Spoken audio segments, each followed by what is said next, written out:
All right. So we are onto this 13th chakra, and predominant element is space. Color is gray, and we'll talk about why it is gray. And location, four fingers width down from the 12th chakra. The quality is omnipresence, omniscience, omnipotence. Main feelings are oneness, and the region is center or bhuma.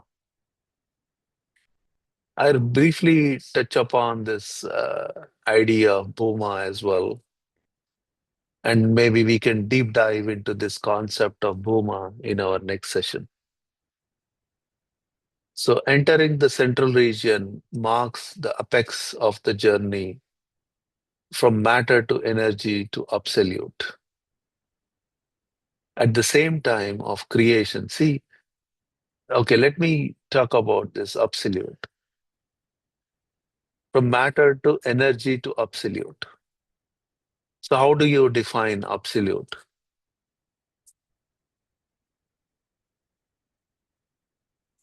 How do you define this term?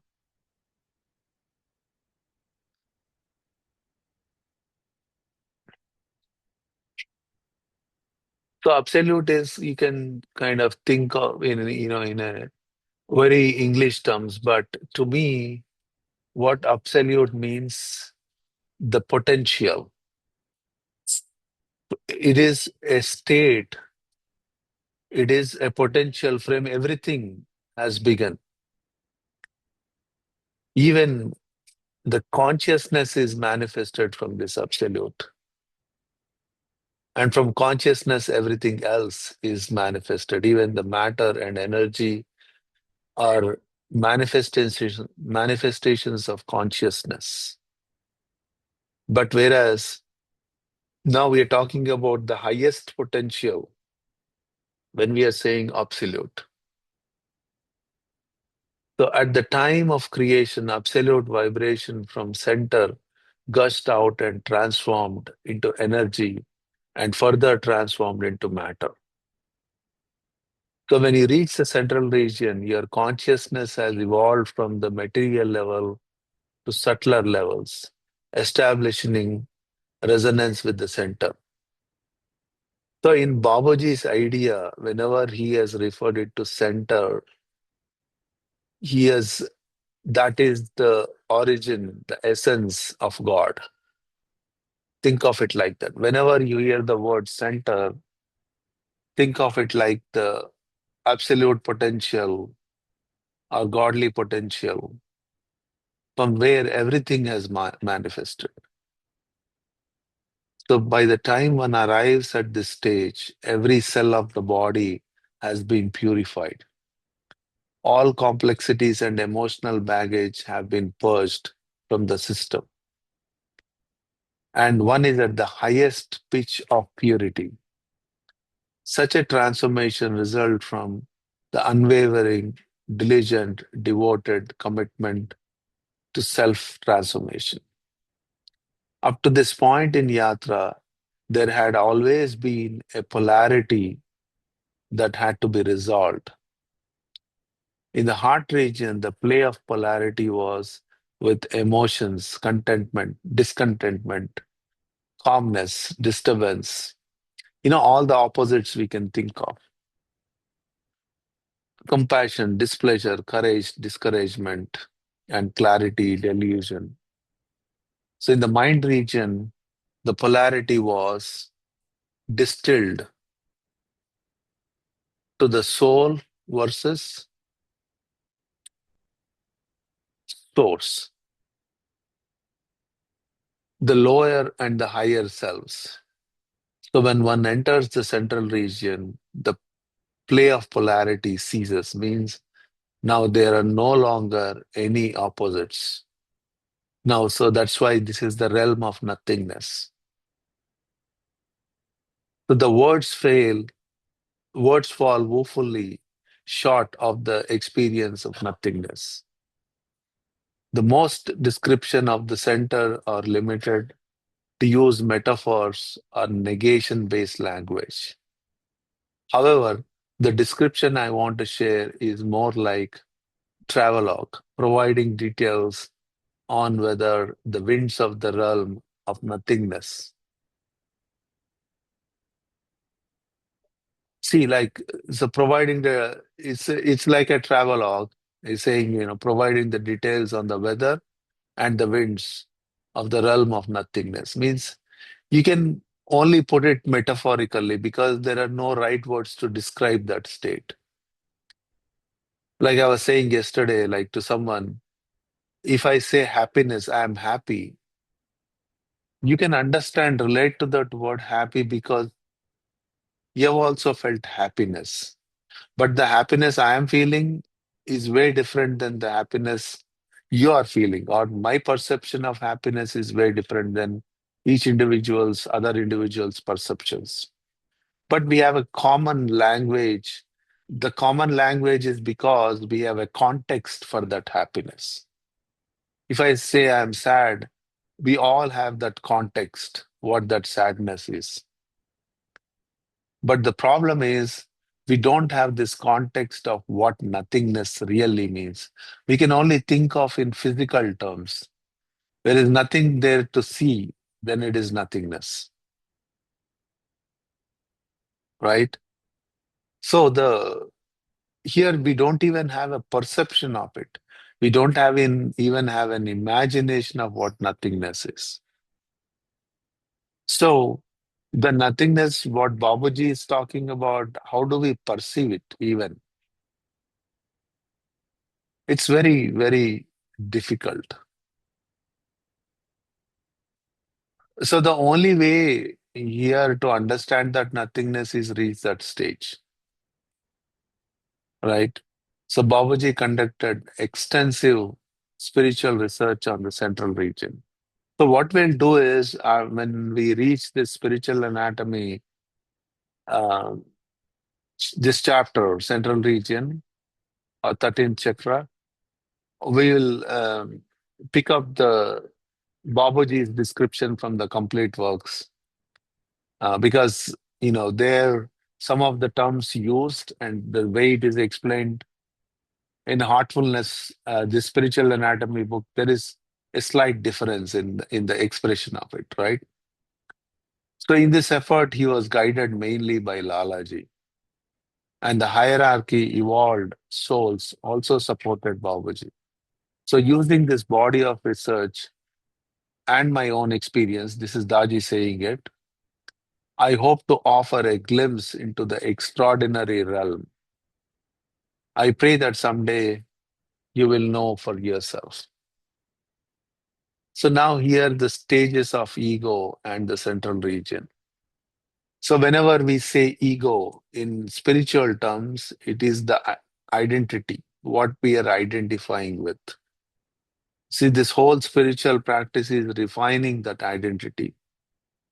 So where all these external identities we have formed dissolve, drop, and then the real identity, our own inner essence, the real self, capital self, becomes my identity.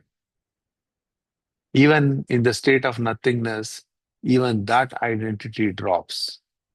So when that identity drops, all identities drop, then I can say I am in oneness. Okay. So that's where this 13th chakra is going towards oneness. So by the time you enter central region, your humility and purity create a condition within you where you become like a newborn child with total innocence. This sense, this sentiment is expressed in the Bible. Truly, I tell you, unless you change and become like little children, you will never enter the kingdom of heaven. So, this childlike innocence, why? Because in child, there is no judgment, there is no right versus wrong, there is no good versus bad. So when we reach that where all the opposites drop, when all the opposites stop, all that remains is purity. And in that purity, we can truly connect with this higher essence. We can only feel oneness with this higher essence. Otherwise, there is always duality. There is always he and I, right? So when the he and I becomes only him, then there is nothing of this I-ness remains. When there is no I-ness, that means there is no ego. So like the mother love protects and cares for the child, in the same way, you are now embraced by the source. Such intimacy between the soul and the source is because of the dissolution of separateness. Right? So here at this point, everything is pretty much dissolved. Even all our koshas are dissolved. So there is no barriers, there is no bodies, there is no layers, coverings, impeding from this consciousness to totally evolve into the state of this higher state. And there you cannot even call it supreme consciousness because it is beyond supreme consciousness. So as the ego is sublimated, the sense of separateness dissolves. Understanding the stages which the ego sublimates can help one assess where they are in their spiritual journey. So the idea of egoism originates from our identification with the physical body. That's the beginning, right? Every time, so because we are now, you know, seeing, connected, processing all this external world all the time. So the immediate association to my name is the body, then my thoughts, then my consciousness. And when I reach this total inner stage, the real essence, then we can say, now I have this true identity, the real identity. So it is not, that does not mean the bodily identity, now I no longer identify myself with the body, but now this is the spectrum, right? When I feel the pain, and how much of an enlightened person one is, when they feel the pain in the body, their consciousness shifts to the body. And the moment they go deep inside their thought consciousness, their spectrum shift to this oneness. So it's so what I'm trying to say here is, in the divine realm, in true divinity, there is no exclusion. There is no negation. Negation is a dual idea. In oneness, there is no negation. In oneness, here in oneness, you cannot even say I'm in acceptance. See, our idea of accepting something is only to a negative connotation. Oh, I have this issue in my life, I accept it. Means we are sort of consoling. That is not a true acceptance.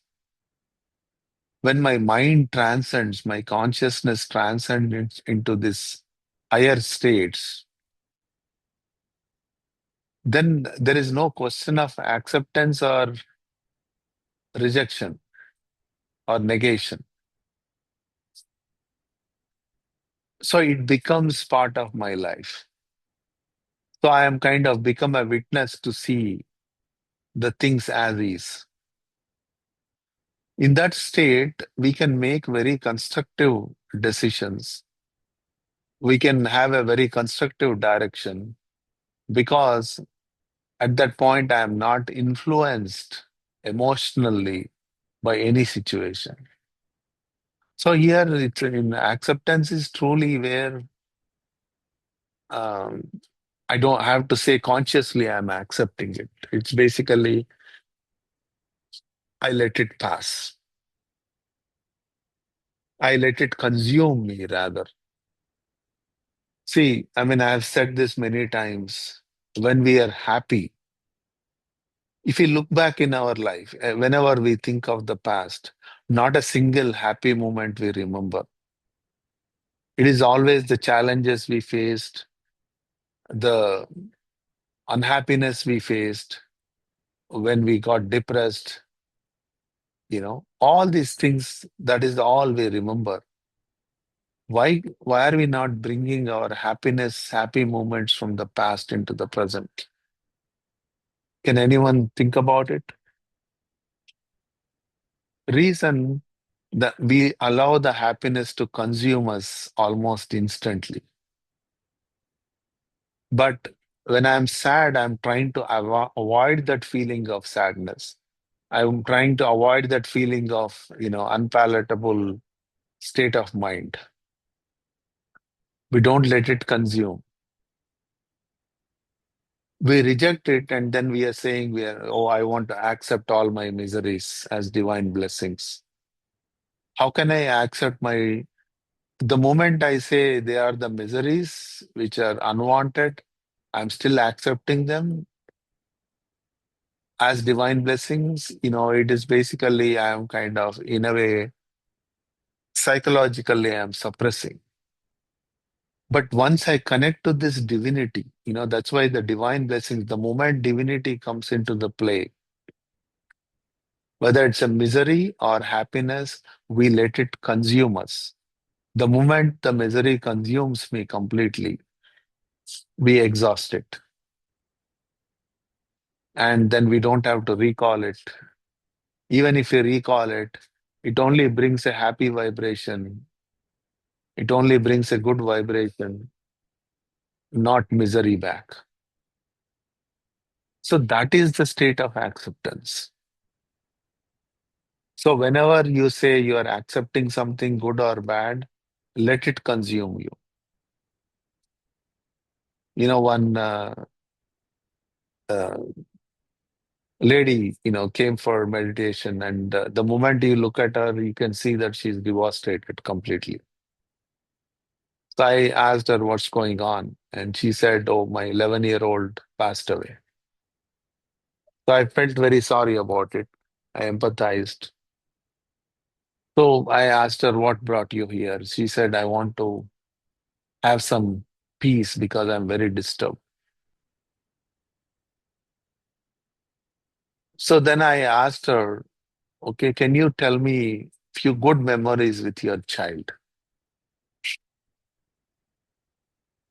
I said, "At least give me three good memories of your child." After 10 minutes of thinking, she could only come up with one. And then I asked her, "Tell me your bad moments with the child." She instantly came up with 15 things. Okay. So then I told her, "See, the reason you're disturbed is because, I mean, anyone would be disturbed in your situation. Uh, there's no one who can escape it. But the problem is the sorrow you're feeling, you're not let it consume you. See where that sorrow takes. Don't try to avoid it. Don't rush to the doctors for the depression pills." Okay. I said, whatever the sorrow you're feeling because of your loss, let it consume you. Let it take you completely. No resistance. Don't offer any resistance. And tell me what happens. I said, consciously try it. After 1 week, you can see the glow on her face, right? But she never came back for meditation. That's a sad part. because now she is over it. So she doesn't feel the need for meditation. But what I'm telling you is because we don't let it consume us, we are not accepting it. So acceptance means that acceptance is not a consoling idea. Acceptance is a real idea, the real thing we are doing here. It's a practical implementation of how we are accepting to get over our miseries. You understand? So these are the things, we need to kind of think deep. Every word has a deeper meaning. And once you understand the deeper meaning, you know how to bring it into your life. You know how to implement it in your life. Otherwise, it's just our imagination. Oh, I accept all miseries as divine mysteries. But we are never accepting them. We are always rejecting them. Okay. So these are some important ideas and concepts, we need to understand, go deep, and then automatically we know how to use them in our life, implement them in our life. That's why heartfulness is a practice-based system. It is not a belief system. In a practice-based system, we have to practice, we have to understand, we have to deepen that idea. That's what the imbibing means. When it sinks into your DNA, then only the uh, the unity comes, oneness comes into play. Otherwise, it is just a mere, use of words. Intellectually, we are processing, talking about it, but never know how to implement it. So I'll stop here for any questions and comments, and then we can continue our reading next week.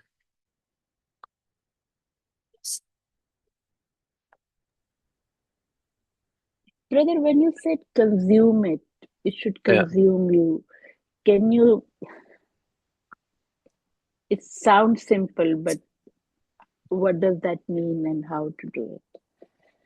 Sorry. So if I'm thinking about a very bad situation, for example, see, a lot of times we project our situations into the future, even without them really occurring, right? And that creates some stress, some commotion internally. But see, for example, oh, this is going to happen, and I don't want it, right? So there you are rejecting it. But you kind of tell yourself, I want to face it. Let me face it. Let me let it come to me, and I want to see the end of it. Okay. So, I mean, you're pretty much uh, ready to face it, or whatever happens, whatever may happen. I'm not rejecting that idea. If you build that courage, then it will consume you. And to your wonder, you will see that it is done almost instantly in your life, and it will never repeat in your life again. So that Wow. is the idea of consuming you. Yeah, sorry. Go ahead, Cliff. Isn't cleaning just the opposite of letting us be consumed? Why do the loo cleaning, Cleaning, for example, yes. to remove Mhm. your stress instead of letting it consume you? So cleaning is then after the fact. So our rejections have created the impressions. Now they have become the impediments. They're conditioning us. They're not letting us face it. So the cleaning is always after the fact. That's why cleaning is never a preventive way. It's like the management. Like in the medicine, you are the doctor, you know it better. We are always treating the symptom and trying to we're not even treating the symptom. In most of the management in the medical field is managing the symptom. There is never a treatment for any symptoms, any diseases. Is the management. So cleaning is that sort of management. But when this attitude I bring into my meditation, then meditation becomes that healing process, consumer. So once you do that, then it is removed from the root. So you are basically treating the symptom and treating the disease both at the same time. So it's no longer a management thing. So we have to understand what cleaning does and what this meditation with the right attitude brings into us. Okay. All right. So thank you all for joining. So let's get into meditation now. So I see Yogesh is here. Yogesh, are you in a position to give us a sitting?